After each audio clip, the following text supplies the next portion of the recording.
Alrighty,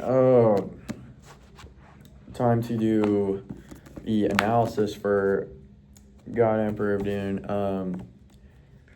So basically, it starts with Arrakis. They set the scene for Arrakis first. Arrakis is a complete jungle planet. Paul's plan has been fully realized. Leto finished it.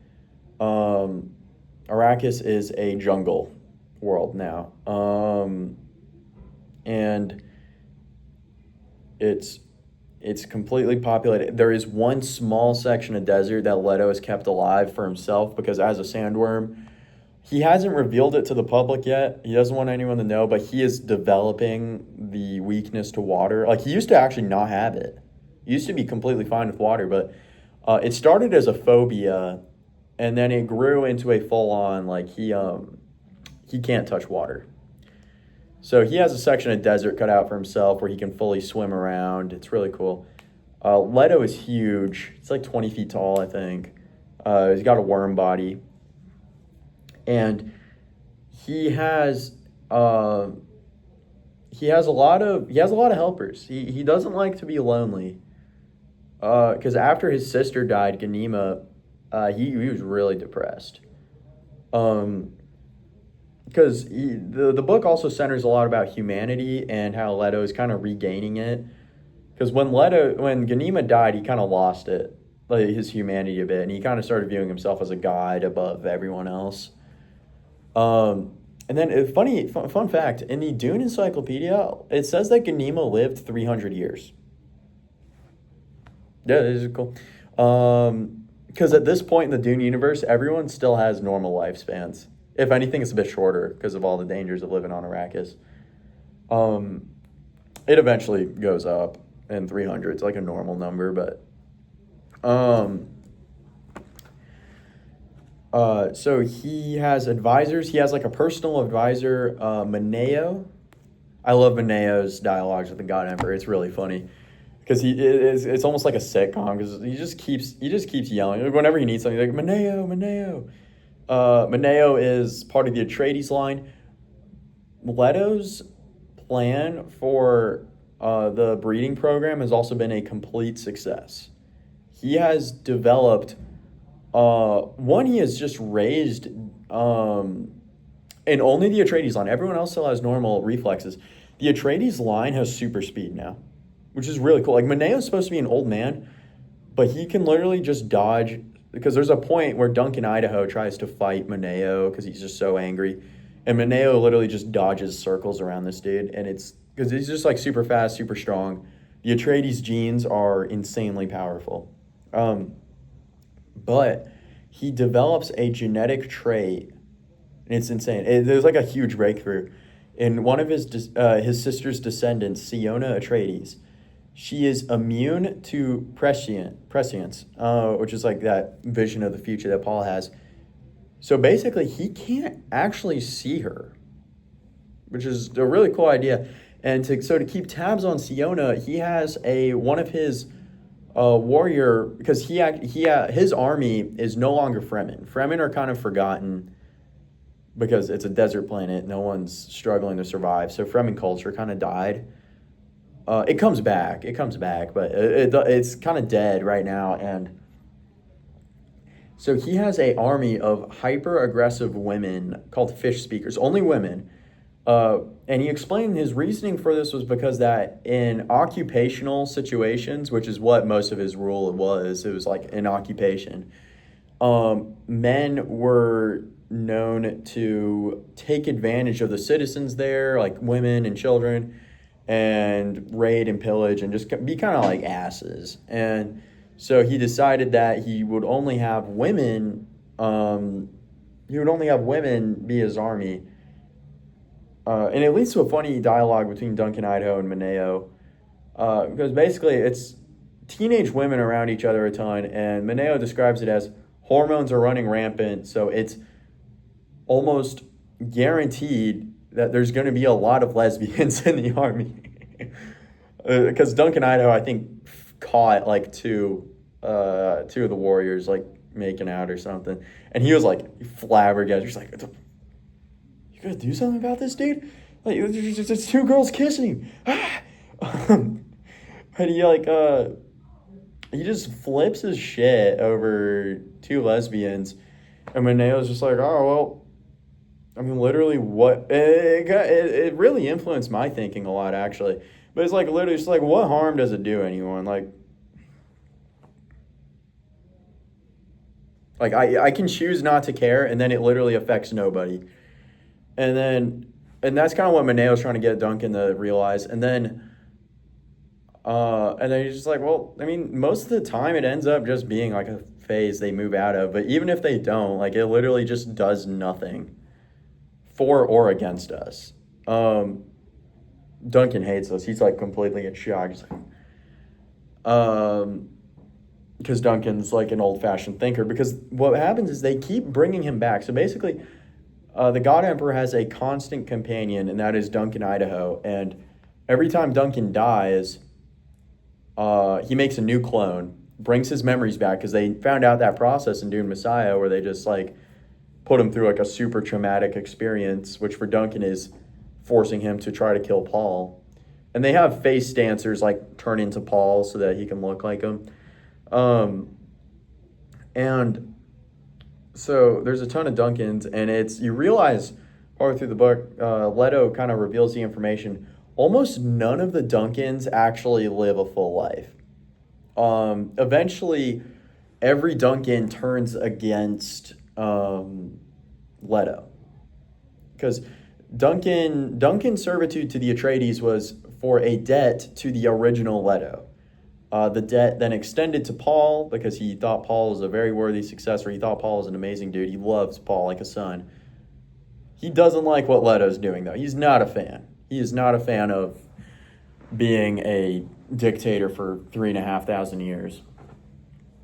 And so a lot of times he tries to kill Leto via like a laser. They call them las guns. Basically just giant, kind of like in the new Dune movies, just giant laser pointers. That's basically it. Which normally do go through literally any and everything except for a Holtzman shield, which aren't used on Arrakis. The shields that basically it's like no fast-moving object can go through them, except the shields vibrate at a frequency that if you shoot a laser gun at it, it will literally cause a like. It's not even a nuclear explosion. It's worse. It's like 2 times as worse as a nuclear explosion. But nobody on Arrakis really uses those shields because they attract worms like crazy. Like worms are normally territorial, but if you use like a shield on the open ground, like you'll get like 4 of them on your ass. Trying to get a piece of you. Because the sandworms feel by vibration. That shield basically like rattles the sand like crazy. No, so all the Duncans, they kind of just turn against him. One in the beginning of the book, Duncan tries to kill the God Emperor with a laser gun. It doesn't work. Like it can't pierce his armor skin, which is kind of cool. But then the book starts with then goes into like a new Duncan Idaho, kind of learning about the state of the Atreides Empire, and all the while there's a rebellion that Leto allows. Leto allows the rebellion against him, but he has one of his fish speakers infiltrate it as a spy, and this is the coolest part. So there's a machine ban all throughout Dune. Leto circumvents that for his own means, and it was like incredibly taboo. It was like horrible. Everyone in Leto's memory literally thought machines were from Satan and that they were a horrible thing. But he circumvents the machine ban and has the fish speaker basically use email to like update him on what's happening in the rebellion. It's more complicated than that, but basically she's in an underground bunker with a keyboard. She'll send messages to him. She'll just send him emails. He also uses cameras. He uses cameras everywhere, which was also seen as very, very against the machine ban. But basically, yeah, and then Leto allows Siona and Duncan to interact like a lot with each other. Sorry, I just need to check how I'm on time. Okay. He allows Duncan and Siona to interact a lot with each other, and it's so. And Siona and Duncan both realize why. Leto wants to make them have children. Duncan is kind of incestuous. Duncan has been cycled through his breeding program like 5 times.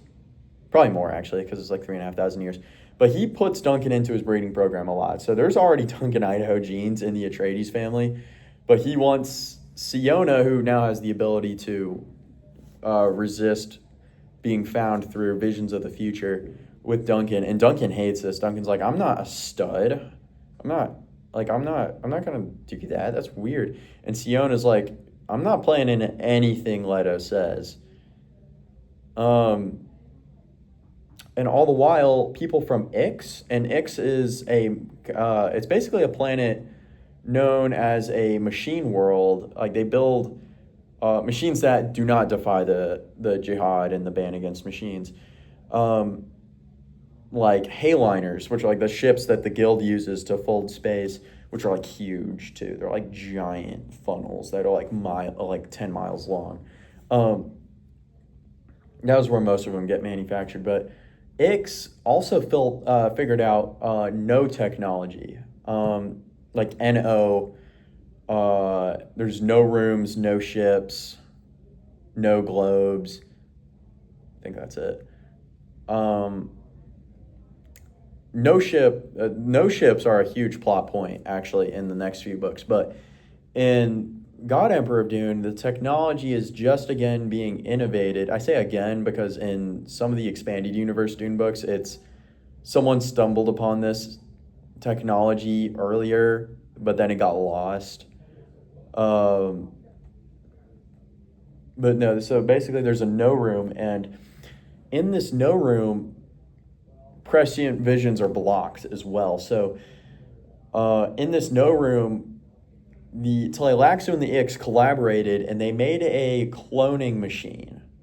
Not an axolotl tank. The humans they created emerged from this. They weren't like, because in axolotl tanks, they are basically grown from a fetus to grown inside the tank. In this cloning chamber, they were fully grown as an adult, and they make an exact copy of one of the God Emperor's old advisors, but as a female. And they send her as his new advisor, and Leto is enamored. He is in love with this girl, and there's always been rumors that this is Frank Herbert, typical Frank Herbert. There's rumors that he had like essentially like a I don't even know if I can say this without getting. I mean, nobody watches my videos anyway, so I don't know why I'd get taken down, but I better just use vague language either way. Basically, people were suggesting that Leto had a worm thing that he killed women with by laying on pipe so hard. It's like the most. I don't know why. It was literally just a rumor, and it wasn't plot essential. So I don't know why he was like, this has to be in the book. Yeah, there has to be rumors about his giant worm dong.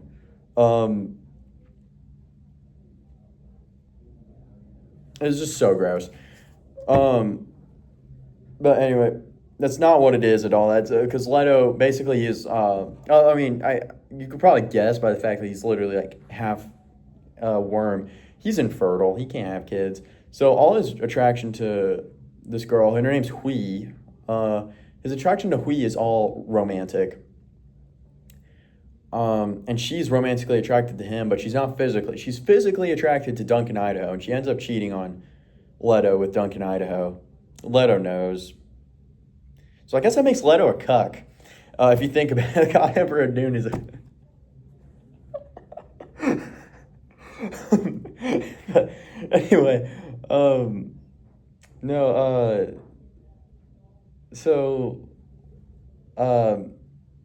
Leto knows about it. He kind of doesn't do anything. But the end of the climax of the book is Leto is going to get married to this Hui girl.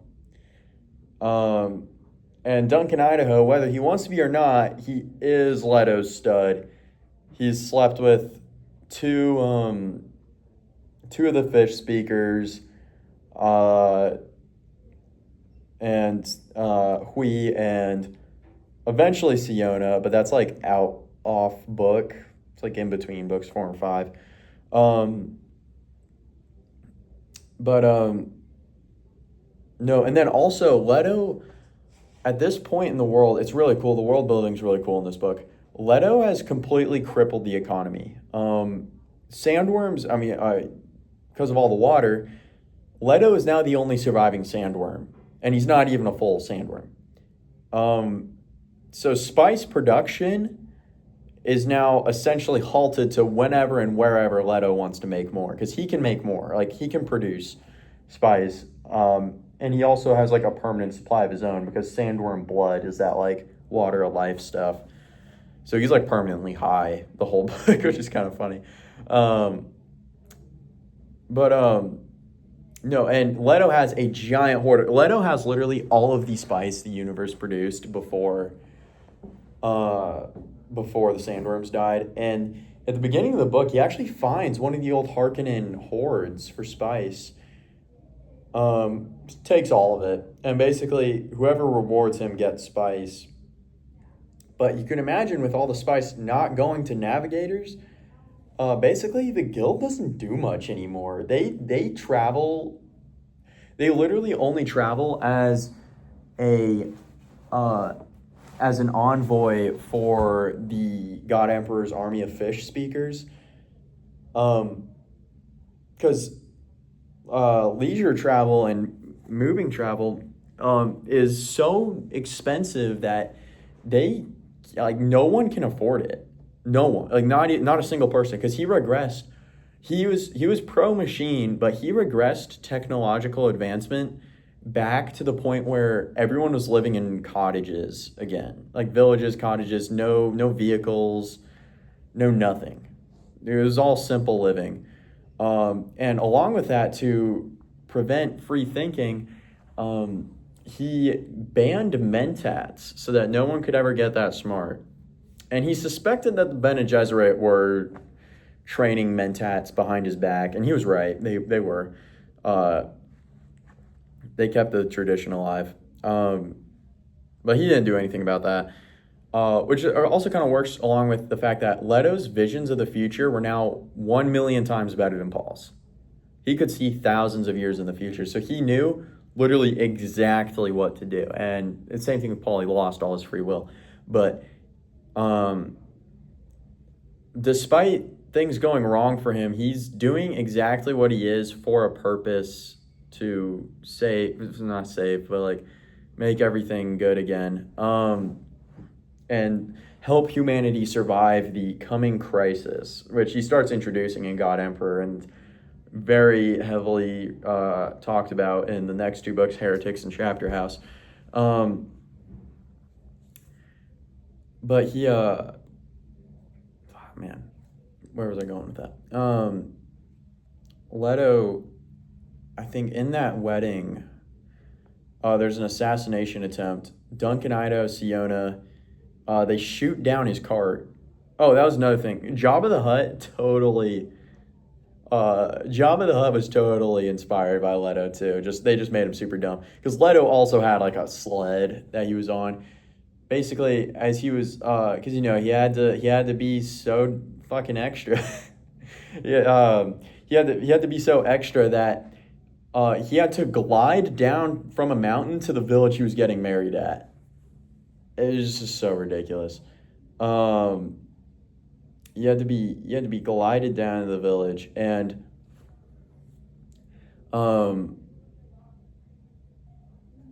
he basically just gets shot down while he's gliding, and he falls into a river, and sandworm, he literally melts like the Wicked Witch of the West, and all that's left is kind of like this gross blob of flesh that is like part of his human DNA. Oh, there was another thing. Interesting little fun fact. So back to the, I think I mentioned it in the other video. He basically kind of blinks his mouth shut, or not mouth, but like sandworm mouth shut. but he also implied that like even if people tried to shoot his head and they like missed his armor and got his brain's not even there anymore. His brain mass actually moved into his body so that even if if he got decapitated, it literally wouldn't do anything. Um, but anyway, and he like melts away, and he leaves like a final prophecy that like this was meant to happen. I'm doing this for you, and in my rule. I halted the universe to a complete standstill, and my gift to you is freedom. I like he basically his death. He made his death all about himself too. He's like, well, I'm dying, so I'm giving you your freedom back. You can explore the universe, spread far and wide, so that no one can ever find all of humanity in one place. Because basically, he held them all so tight knit for 3,000 years. You can imagine when he died. They call it the scattering because literally humans did not want to stay. They didn't even want to go to charted space anymore. They explored the whole universe. And he just, and he also lifted the computer ban. It doesn't really get referenced anymore, but you can find it in the world building. Computer ban is gone. He completely lifts it. Because everyone at this point, I mean, like you'd imagine so too, if you had like a 20-foot sandworm dude who could see the future talking to you. These people all thought he was God. Not that he was a prophet, that he was God in physical form. But everyone hated how he ruled it. So it was like a love-hate relationship. They adored him because he was God, but hated him because of how he treated them. And his books and his memoirs and logs are all referenced throughout the rest of the series in the epigraphs, which is really cool to me.